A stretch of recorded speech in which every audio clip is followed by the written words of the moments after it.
seconds. Is this where the damn drumming and the music kicks in? Yeah.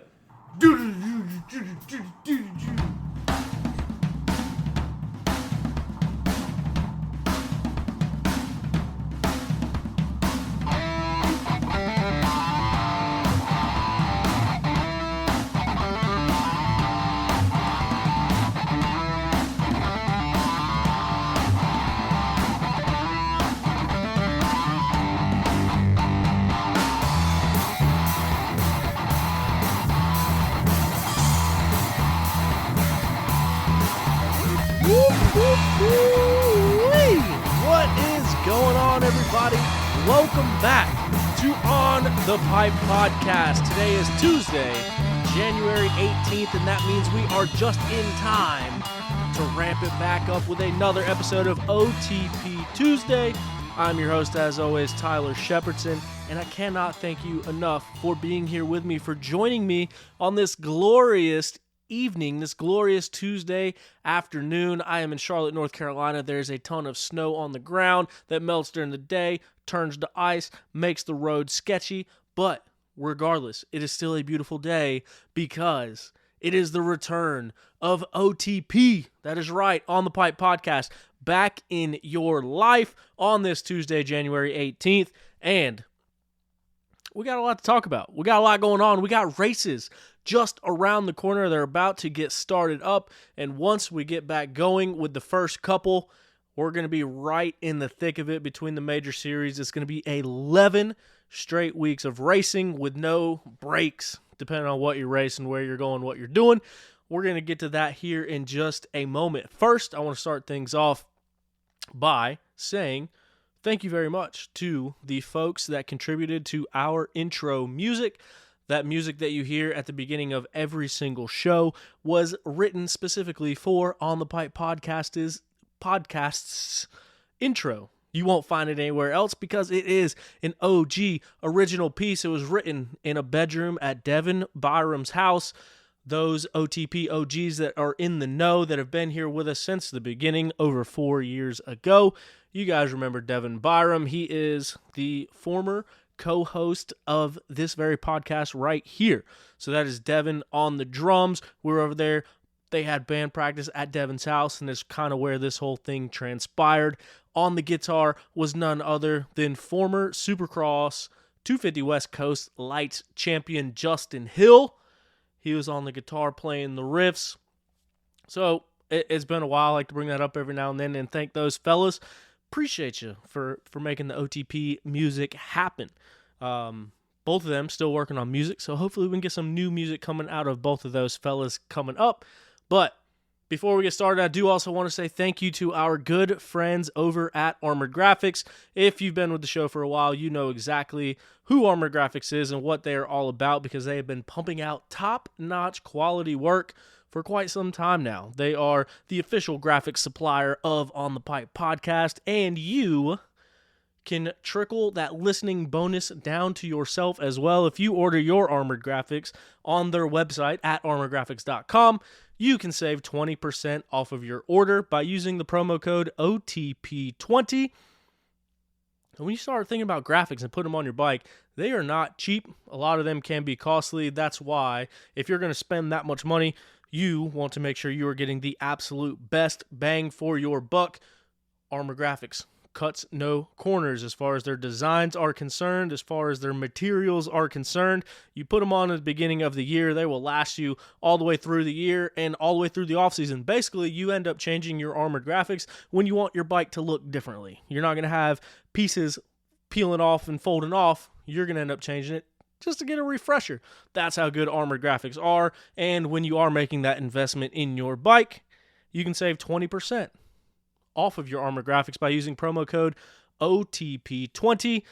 We're going to start something new this year. We got some fellas out there running specific OTP kits. Now, you can use that promo code for any kit that you want. So if you go to armorgraphics.com, select your bike, whatever you want, you can pick whatever kit you want, use promo code OTP20, you're going to save 20% off of that.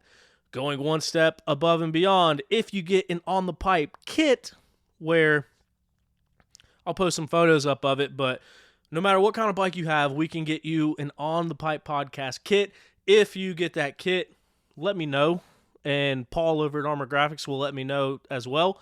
And we'll make sure we do something a little bit extra special for you if you're going to run that kit. And one thing that we're going to start doing this year is the people that are running the OTP OG kits, we're going to let you know where they raced at over each weekend and how they did. So we'll be checking in with those riders throughout the year and shouting them out. So if you want to join the OTP OG family, hit me up, hit Paul at Armor Graphics up, and we will get you dialed in with an on-the-pipe graphic kit. Right now, we got Thomas Caldwell. He's got some fresh off the press. Big Tom's got some OTP kit or graphics for his Cowie. They are ready to go, ready to be dialed up. We got Curtis Compton's going to be running OTP kits. Tyler Bruton is going to be running some OTP kits. Stephen Harrison's going to be running some OTP kits. Stephen Falzone, I think, is going to be running some OTP kits. Andrew Coffey has been running one for the past couple years. Trevor Barrett. The list goes on. So if you want an OTP kit, let me know. Let Armor Graphics know. We'll dial in. Make sure it happens for you, and you'll get shouted out on the show each week.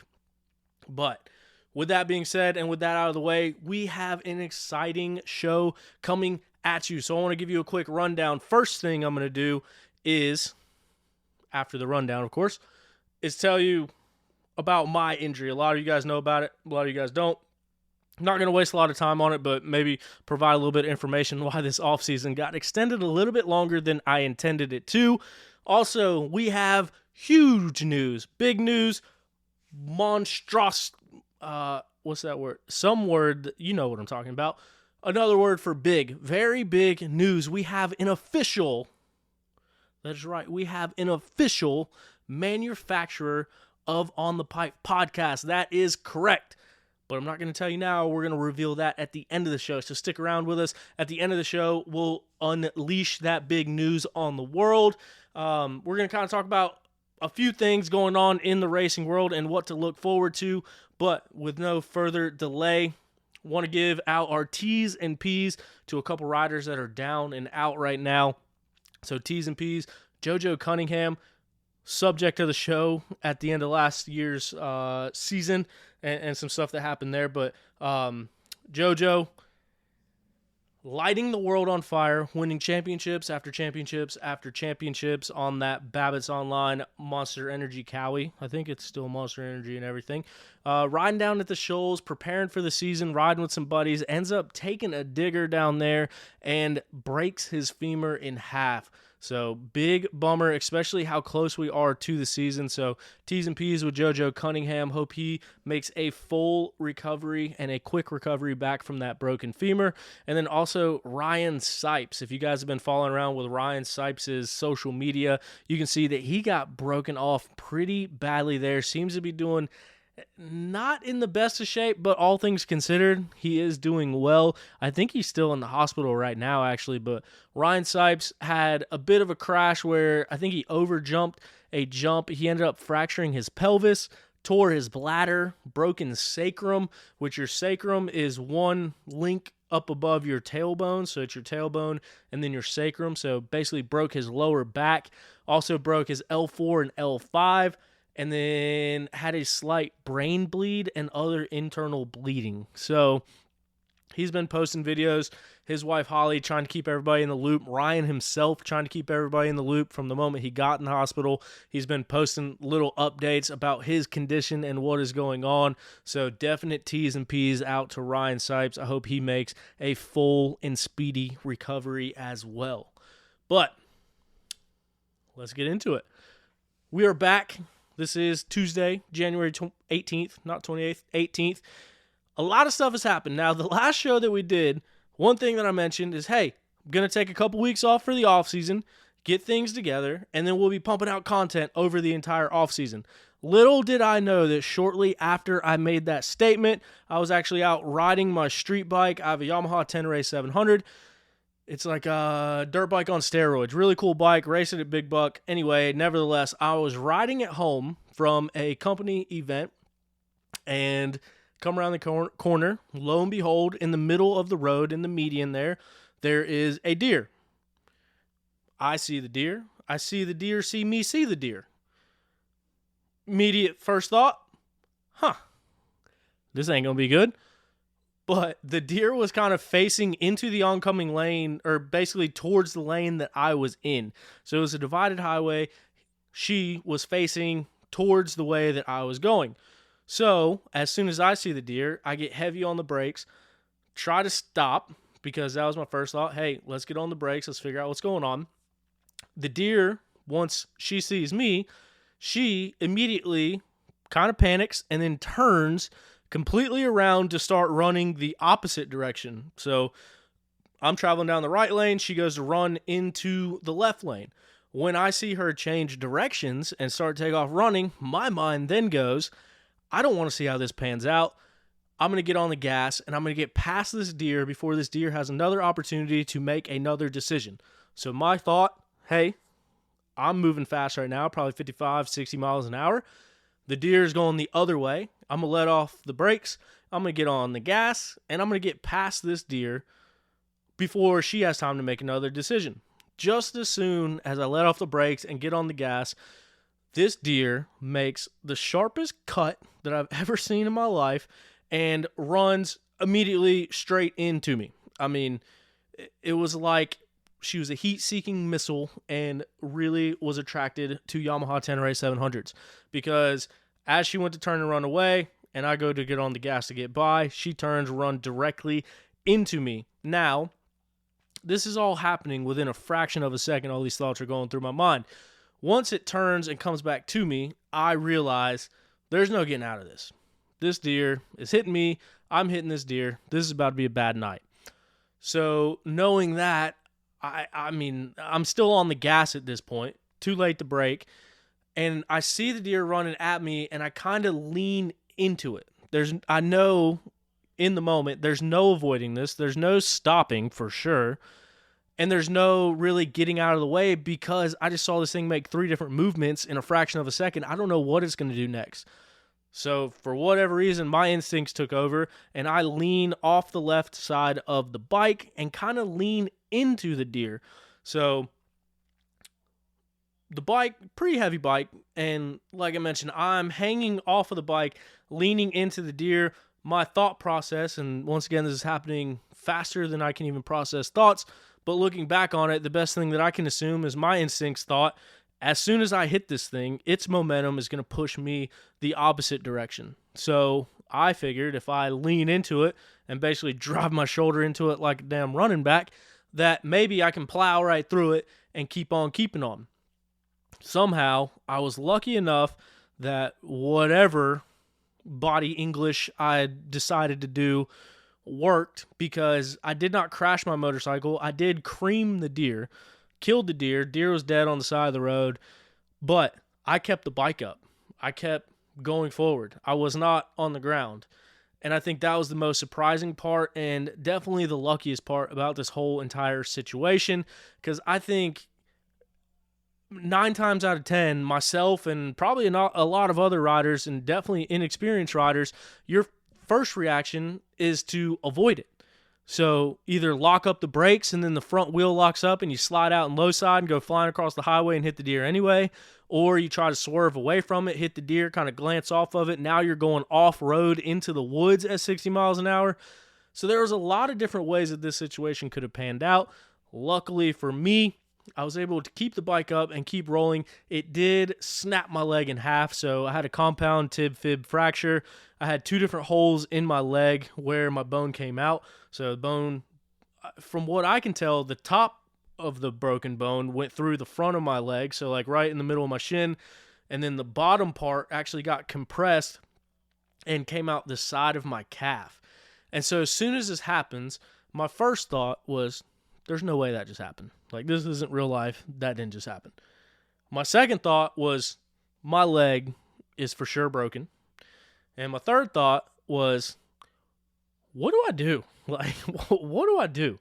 And then my fourth thought was, wait, why am I riding right now? How am I riding right now? I just watched myself hit a deer, and now I'm riding. Like, what's going on here? I wasn't sure what's going on. And I don't want to get too graphic with this story, but as soon as it hit, I did immediately know that my leg was broken. That being said, I did not want to look at my leg. I didn't want anything to do with my leg. I wanted to treat my leg like the Easter Bunny and pretend that it didn't exist, knowing dang well that there's Easter egg hunts every year. That's the way that I was thinking about my leg. It's like, yep, well, I cannot shift. I'm in sixth gear right now. I'm riding my motorcycle down a road. It was freezing cold out. I had gloves on, so I couldn't operate my phone. My immediate thought, what do I do? No idea what to do. Just at the time that I'm thinking about my leg, I look down, and this is where it gets a little gross. So if you're squeamish, hit that skip forward 15 seconds button or skip forward 30 seconds button, because as bad as I didn't want to look at my leg, my thought was, okay, I'm riding. We're good. I know I'm not going to be able to shift, but then I said, I wonder if I can shift. Let me try to pick my leg up. Try to move my leg. Doesn't really work. And then at that point, I look down and see my foot kind of facing the opposite direction of what it should be. And it was a little bit lower than the foot peg.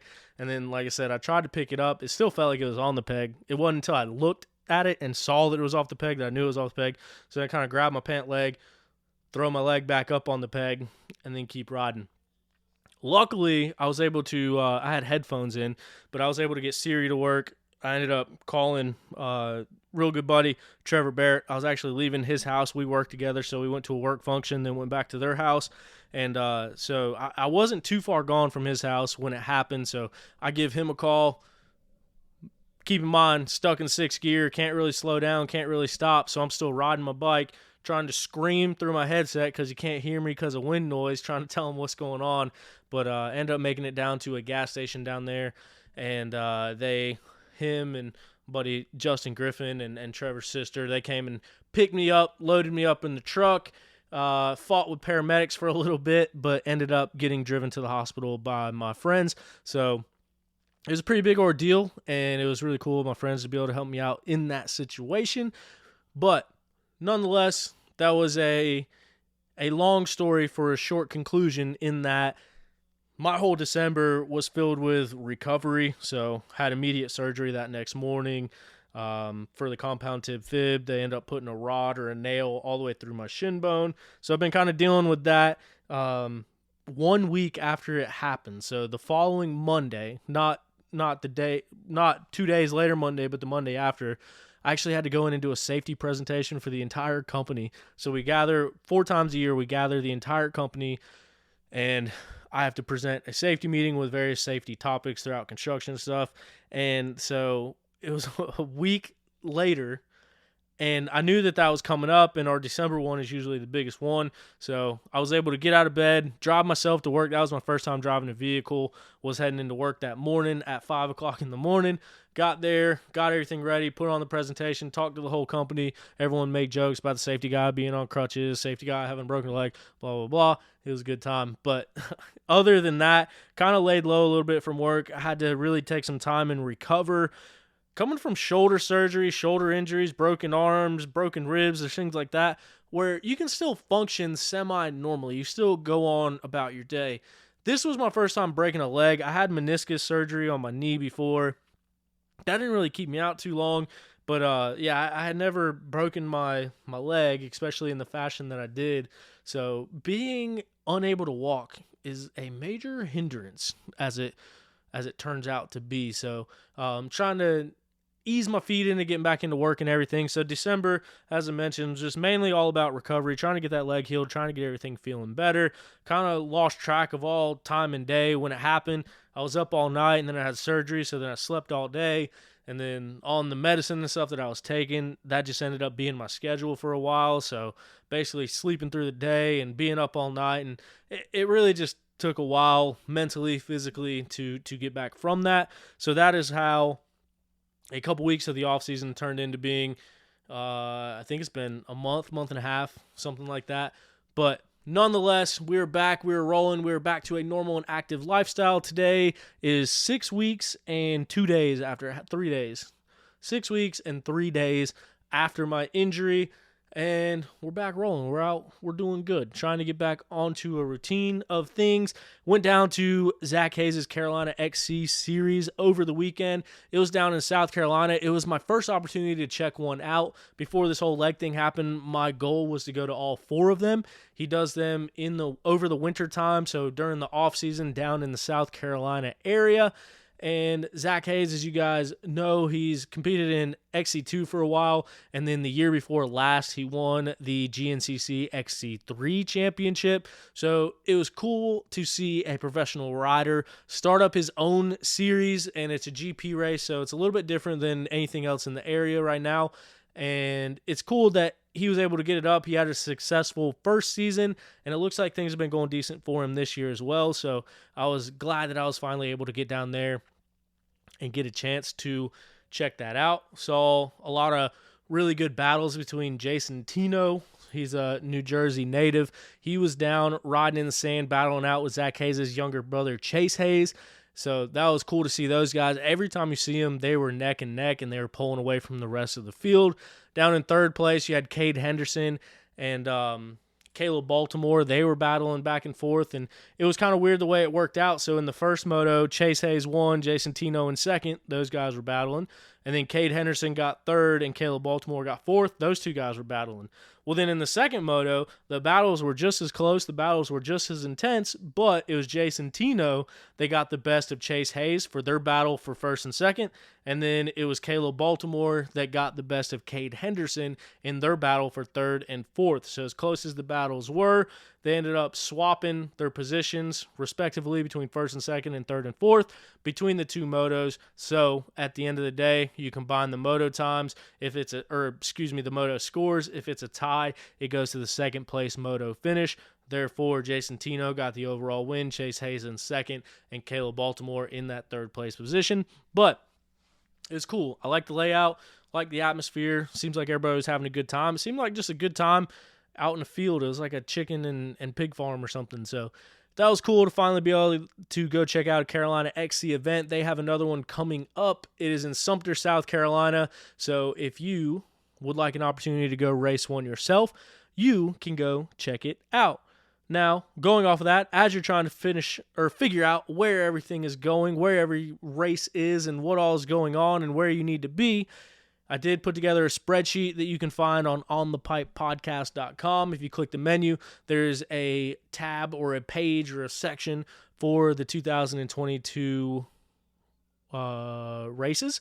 They're all compiled in one place with the holidays and with the dates on it, and they're all labeled in different colors. So as you're planning what races you want to hit, you can check it out on there. It kind of makes life a little bit easier instead of going to one website to check their race, going to the other website, check their race. Okay, this one's on this date, this one's on this date. How many weeks are in between? The goal of this was to try to make it easier for you to plan and see where all the races are happening. On that list, I have GNCC, National Enduro, US Sprint Enduro, Full Gas Sprint Enduro, the hard enduros in case you want to get involved in that. And then I personally put Mid-East Hare Scrambles on there just because that is the local series that I have always run. And so that's the local series that I have to divvy up my time in between. So I put it on there just because I needed it for my own personal sake. If I listed every local series on there, I think it'd be a pretty extensive spreadsheet.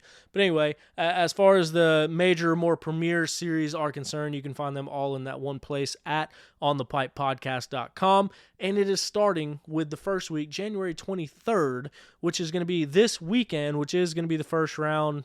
I think it's actually the 22nd. 22nd and 23rd.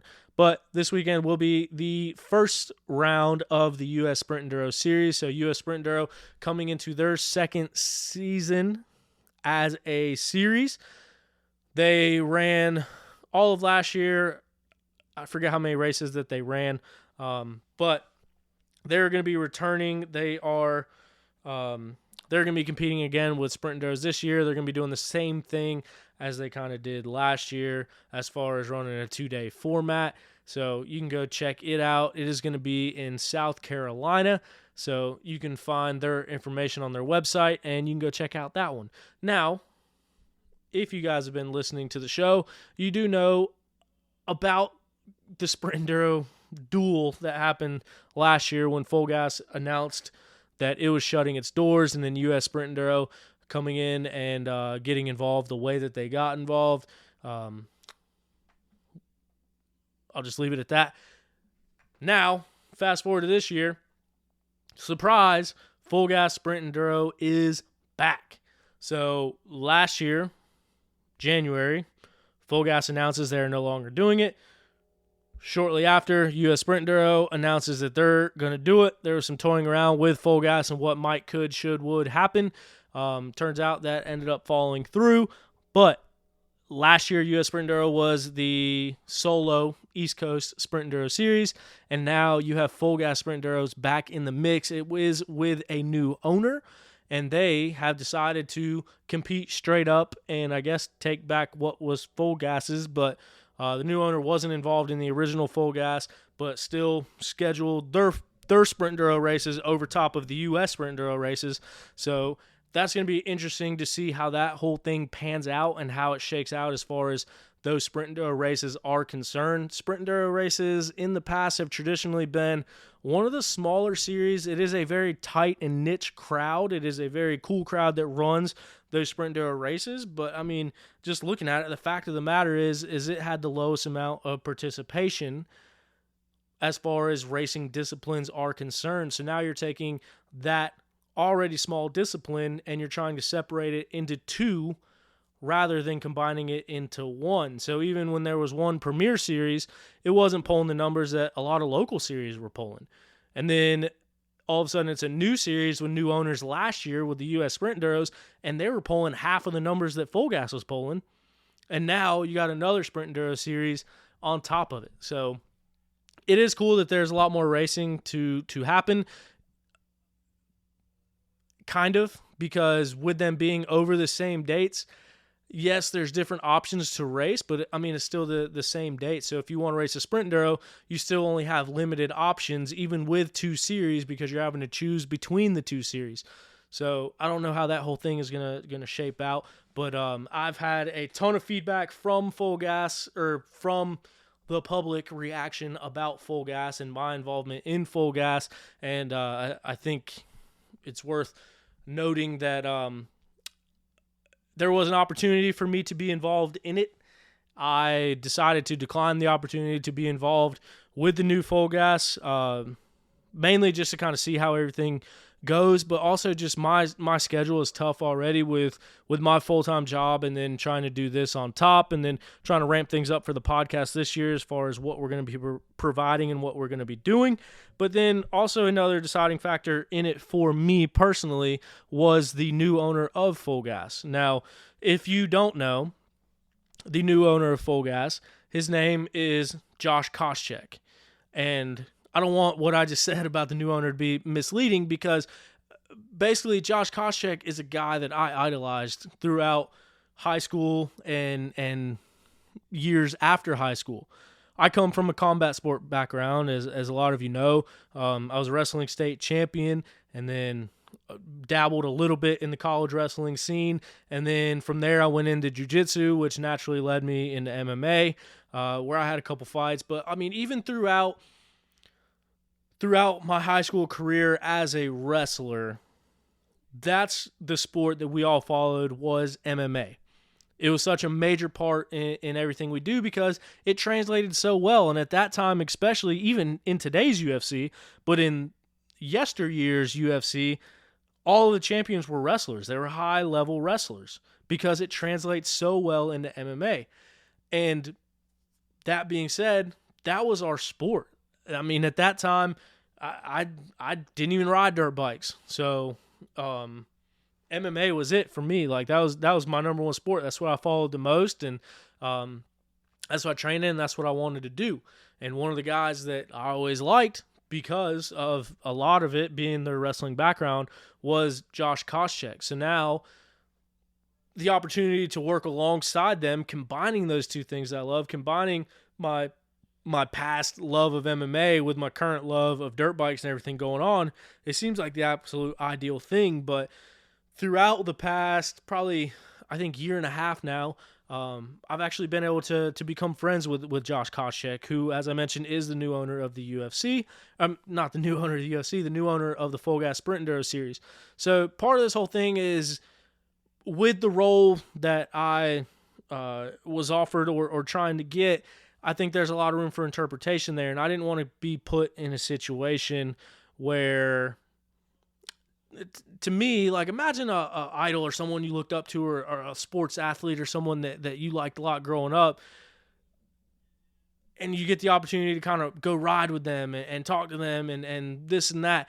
I basically didn't want to let business get in the way of other relationships. And so, I don't know, just looking at it as a whole between time and availability and then everything else, I just thought it was the best choice for me to not be involved in the Full Gas series as it goes forward, which is a really tough decision for me because of how involved I was in the series before. And basically, I think a year or two after its inception, I was there announcing all the races, and I spent a year and a half laying out tracks and sleeping in RVs the week of and a few days after the races, trying to get everything set up and then picked up. And Full Gas is a very special thing to me and to be involved in and to be a part of in the past. And so, I don't know, it wasn't a decision that I took lightly, but it is just something that I felt like was worth talking about. So going forward, I wish them all the best, and it's going to be interesting to see how these two Sprint Enduro series pan out between each other. But as I mentioned, Josh Koshcheck, the new owner of Full Gas, this is a guy that spent his life absolutely dedicated to combat sports.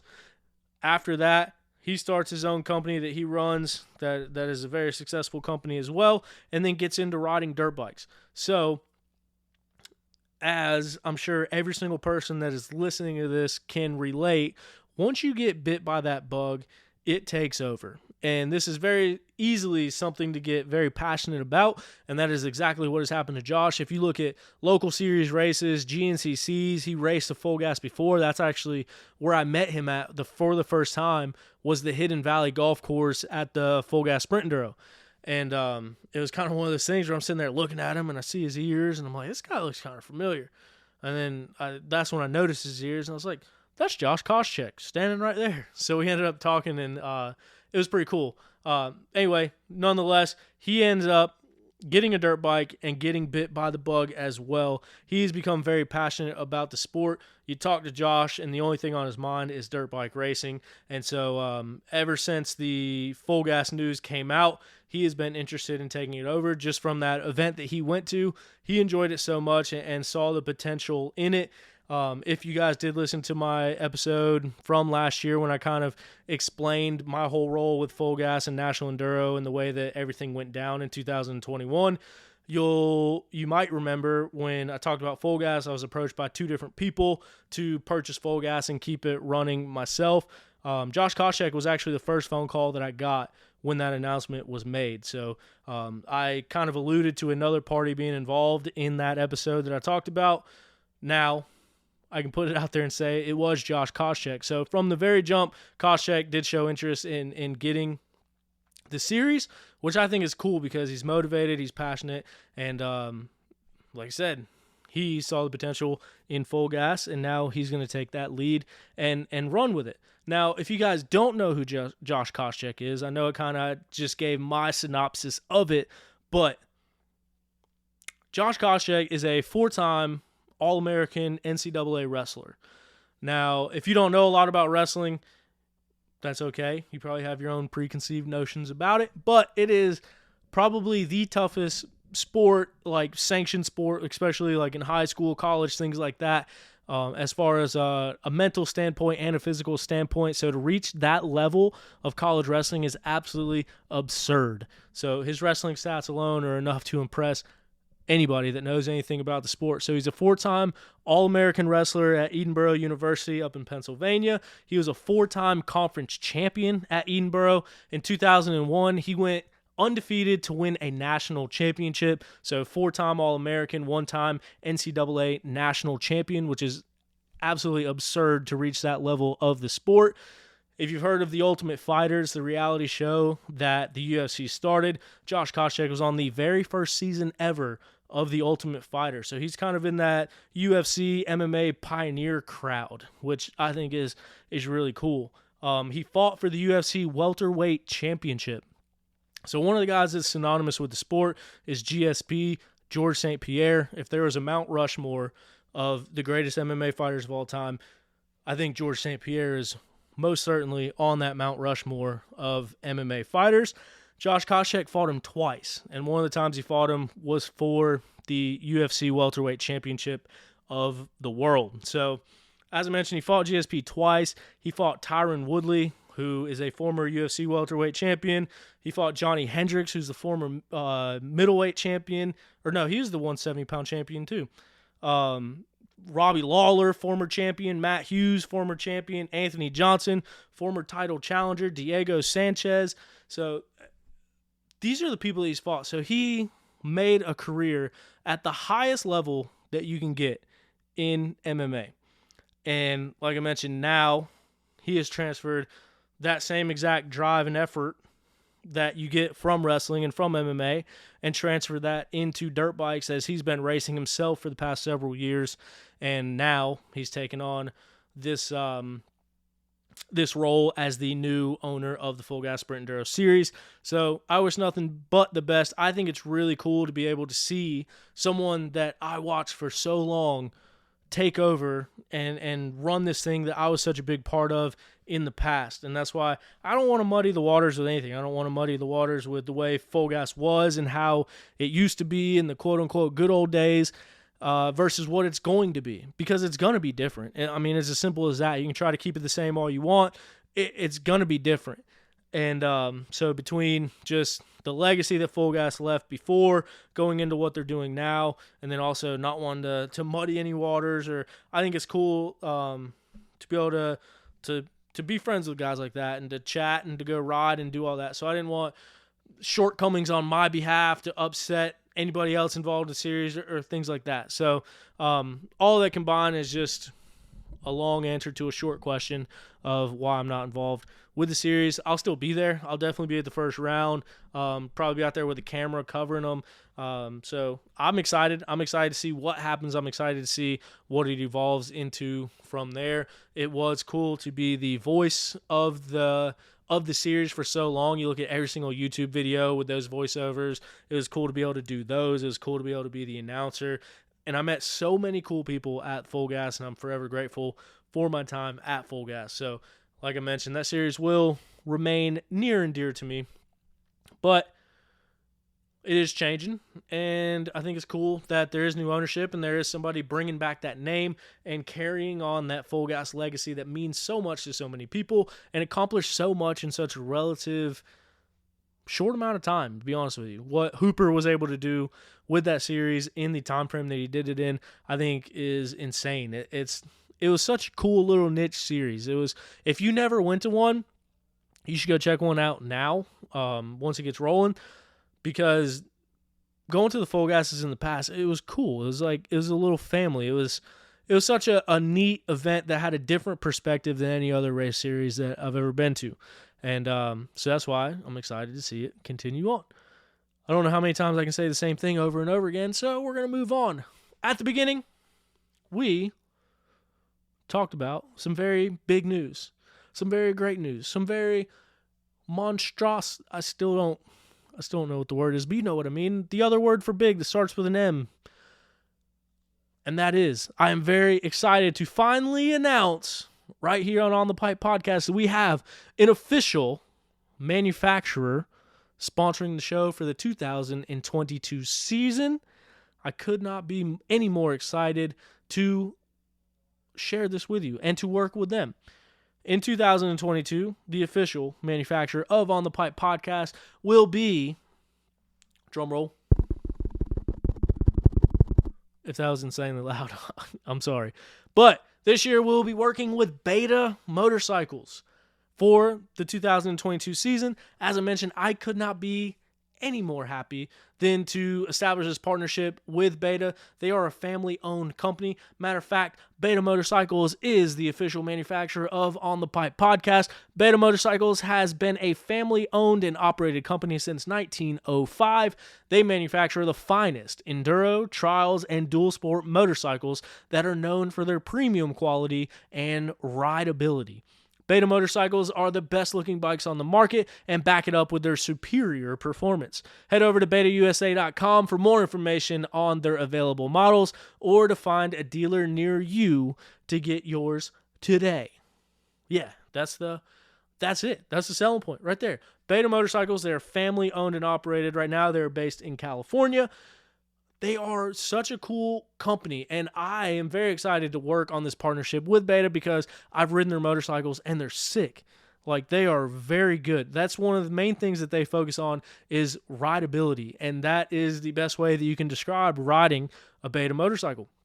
So as I progress throughout the season and my leg heals and I'm able to get back on a bike and get to racing, I'll be letting you know the races that I'm going to on my Beta machine and how it handles, what's going on with it, how I set it up, really just to be as transparent as possible and give you that inside look of what it's like to ride a Beta motorcycle. And the reason I'm so excited to work with them and to form this partnership is because when you're thinking about getting bikes, that's a big investment. That's a lot of money, especially for a lot of us that are working 40, 50, 60 hours a week to go race on the weekends. If you're going to go spend $7, $8, $9, $10, $11, $12,000 on a motorcycle, you want it to be a trusted one that you know and that you're familiar with.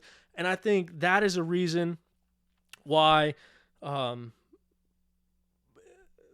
think this thing can be so good as far as being able to translate how that Beta rides and all the information about it. Because, to be frankly honest with you, I don't know many people that ride Beta motorcycles. I see them a lot. You go to Brown Mountain, Brushy Mountain, you go to Hard Enduro, even Hare Scrambles, you're seeing more and more Betas.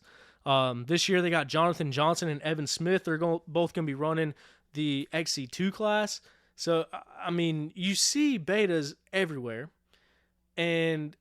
But like no one that I knew personally rode them. So until I got the opportunity last year with National Enduro to ride a Beta, I'd only ridden a couple of them in the past where someone that didn't know, Mike Wachowski, used to ride for the Beta team. So whenever you'd see them, I'd ridden some of them, but I hadn't got enough seat time on it to feel comfortable. Last year, I was able to put miles and miles and miles and miles on a Beta.